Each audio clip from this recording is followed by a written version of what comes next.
Hi everybody, it's Linh Podetti here, and today I have my good friend Edward's here. How are you? I'm well, Lynn, and hello everyone. How y'all doing? Yeah, well, I thought I'd gather you here today in this beautiful North Sydney to talk about how do people actually build their influence next year. 2021's around the corner, and I think most people realize now social media has been around and is going to get even bigger, but how do you get through the noise and build your own influence? I love it, Lynn. I want to use you as an example of doing that, and the best way to prepare for 2021 is to prepare right now. Start putting out content.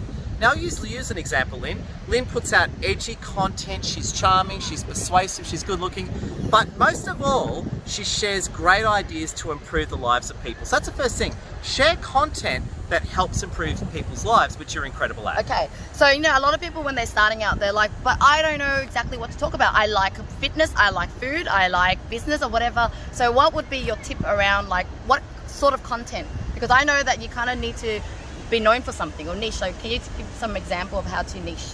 Exactly. So think about what you do for a living. If you're an accountant, talk about money and taxes. If you're Linh Podetti, talk about virtual assistants, outsourcing and money. If you're someone like me, talk about persuasion, marketing influence. So look at what you do professionally and share ideas based on what you teach professionally. And when you do that, when you talk from your own profession, you're going to be authentic, you're going to be persuasive, and you're going to know what you're doing, and you're going to have depth and substance about you. Okay, and how do you talk about your business all the time, or what kind of content variety that you can suggest?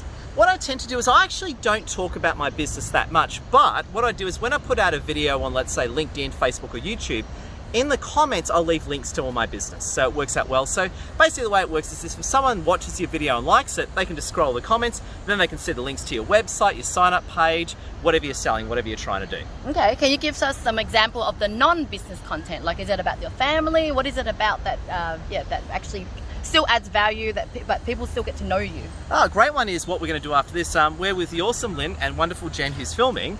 I want to take a selfie with you two beautiful, amazing ladies afterwards.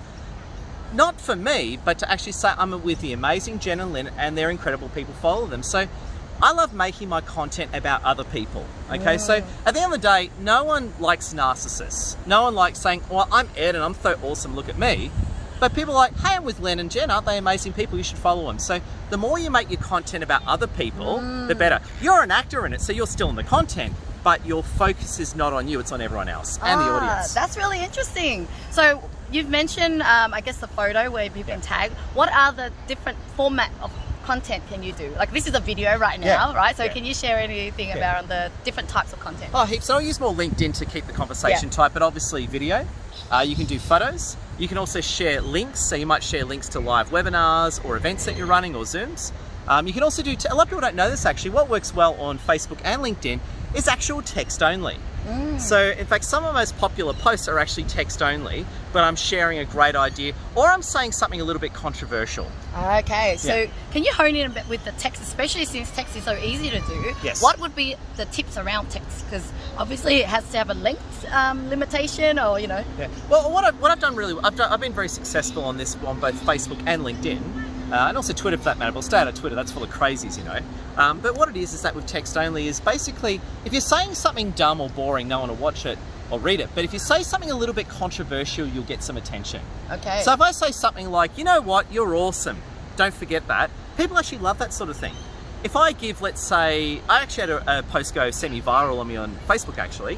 A few weeks ago, I just wished this person I was friends with on Facebook a happy birthday. And they got angry, they started yelling at me.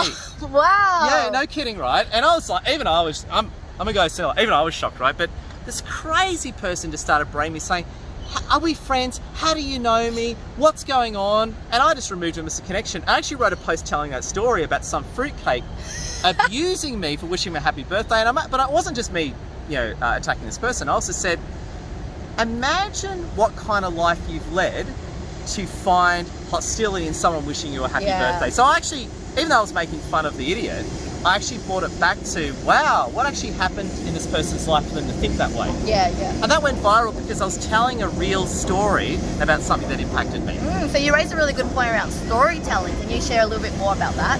Yeah, best stories of what's happened to you. So the way I open up that post is, I got yelled at for wishing someone a happy birthday. So big headline, people were like, what the hell? And I told the story. Hey, I was just doing my own thing, just wished a Facebook friend a happy birthday, and they went crazy. There's obviously something wrong with them. But then I dug a little bit deeper and said, you got to bring in your own philosophy and views. So it's not just me telling the story, it's me about unpacking that person and digging that little bit deeper. Because again, what happened in your life for you to get angry for someone wishing you a happy birthday? Obviously some bad stuff has happened in your life that you haven't let go of. Yes. And they're also a free cake who's messed up. So considering you've been online for a long time now, creating content, if the question was, what did you wish you knew now that you wish you knew then? What would you be able to say so that people could, I guess, save themselves time, you know, and not, go through the same challenge?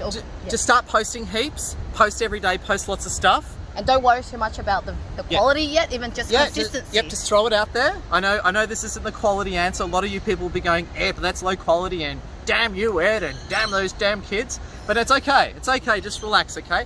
Just put out content. Just try and be... I will say one thing, though. Don't be negative. Just put out positive content, and a lot of it won't work, but some of it will. Pay attention to what's working, and that'll help build your influencer style. Yeah, because for me... Much like what you're doing. Yeah, and for me, it's actually a habit. It's like trying to build a habit of exercising. Yeah. Habit of consistent content is actually the hardest part, not the actual content itself, because once you get the use of just posting and doing it, creating the actual content is a lot easier. So for example, you were an influencer long before I was, right? And I actually started following Lynn. I was a huge Linh Podetti fan on Instagram, actually. And I was friends with her on Facebook, but I was more following you on Instagram. So I was actually, this Lynn's awesome. Like, Lynn would be at the gym. It's like, I just had a child. It was really bad, but I've lost all my weight now. Look at me. And I thought, wow, this Lynn. So Lynn's actually one of the inspirations that made me an influencer. Aww, and what I noticed that Lynn did very well is Lynn was a master of just throwing out content. Some of your content wasn't very good. Some of it got better over time, yeah. But now it's outstanding. Oh, yeah, thank you. But I remember looking back, it was a struggle, you know. Yeah. But I wish I knew now to just don't worry too much and create it. Because I've stopped a few times because I kind of like stop, you know. And it's the trolls that get to you. Because someone will troll you and they'll get in your head and they'll bum you out. But those trolls are the worst people ever, because the trolls are trying to silence you because they don't want to hear your voice. And I've had a few people threaten me lately trying to silence me. I like to see them try that in the street. Yeah. So the other thing that you that I also feel is that sometimes you get caught up in the number of likes and follows and comments, which sometimes deter you from creating content. What's your thoughts on that? Look, you gotta have good likes and comments, otherwise your content won't be shared by the algorithms. It's a bit of a mixture. You want to get good likes and comments, but you also want it to be relevant. Because it's all right to say, well, likes and comments don't matter, just share great ideas, but if no one's liking your stuff, you're dead. So you need a mixture of good likes and comments, plus you need relevance. So my advice is just try and be as relevant as possible, interesting, and that should work beautifully. All right, any last takeaway? I just want to say, follow Linh Podetti, she's amazing. Please follow the value right there. He's already adding value to me. So follow Linh Podetti, who's amazing. But also, go back in Linh Podetti's history and you'll see a lot of her posts were hit and miss, but now Lynn's hit. Oh my God. So I was actually on YouTube, and because no one knows my old surname anymore. It's Podetti now, but it used to be Hoang, Hoang. I went back to my old videos and they were horrible. I'm going to dig that up. They were horrible. Hoang? And Hoang, yeah? All right, we're going to find that. I was like a robot and stiff, and but my husband still liked that video and invited me for a business meeting, and I got married to him thanks to a video. See? Thank God for just creating content, even if it was horrible. There you go. So anyway, that's the last word. Lynn said it well. Thanks, guys.